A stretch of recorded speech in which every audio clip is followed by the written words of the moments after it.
Ah, bonjour. Ah, vous êtes beau, hein. Ah, oui. Une marionnette, c'est quelque chose pour rigoler. On peut faire des petites blagues. Aujourd'hui, on crée des marionnettes au Festival Mélicène à Auray. Ah, j'ai une idée. Il y a beaucoup de compagnies de marionnettes en Bretagne, de festivals, de lieux qui sont prêts à programmer de la marionnette. En Bretagne, les spectacles de marionnettes rencontrent de plus en plus de succès. Notre région est-elle un Eldorado pour les marionnettistes? C'est la question du jour.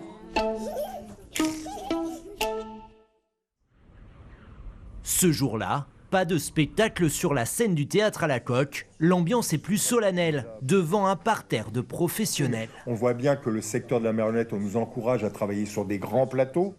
Un observatoire de la filière de la marionnette a été mené pendant 1 an. Résultat de l'étude.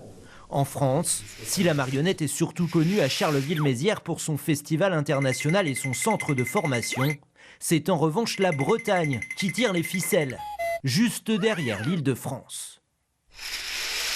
L'idée de cet observatoire, c'était de dire oui, il y a Eldorado, mais il n'y a pas forcément de l'or à trouver.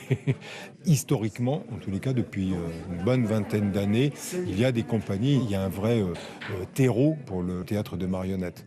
La Bretagne concentre une 50aine de compagnies des arts de la marionnette et du théâtre d'objets. Elles produisent environ 2000 spectacles par an pour un chiffre d'affaires de 3 millions d'euros.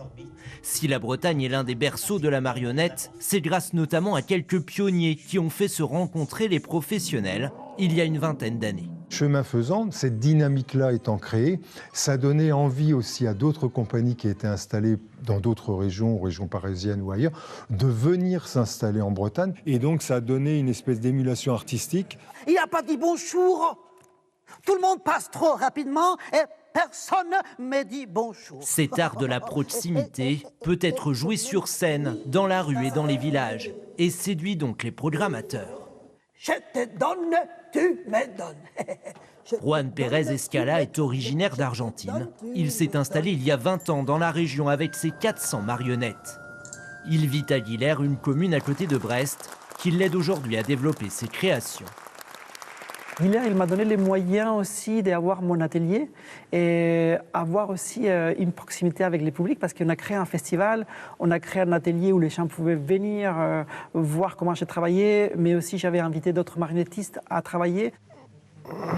Pour cette autre compagnie venue de Saint-Nazaire, c'est une première résidence au théâtre à la Coque. Il y a 2 ans, ce lieu dirigé par Serge Boulier est devenu l'un des 7 centres nationaux de la marionnette en France, les CNMA.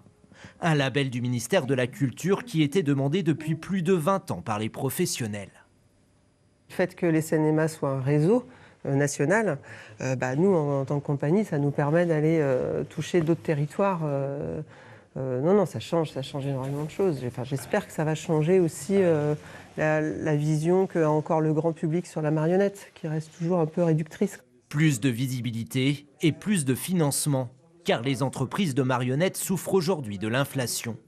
En Bretagne, les spectacles sont aussi moins bien rétribués qu'au niveau national, 1 200 € en moyenne. On a quand même l'impression que ça reste la 4e, la 5e, la 6e, non la 7e roue du carrosse en termes de financement. Oui, il y a un travail qui est indéniable, avec une reconnaissance nationale et internationale des équipes artistiques qui travaillent autour de la marionnette en Bretagne et qui n'est pas suffisamment reconnue. Je pense qu'à un moment donné, il faut le dire très nettement.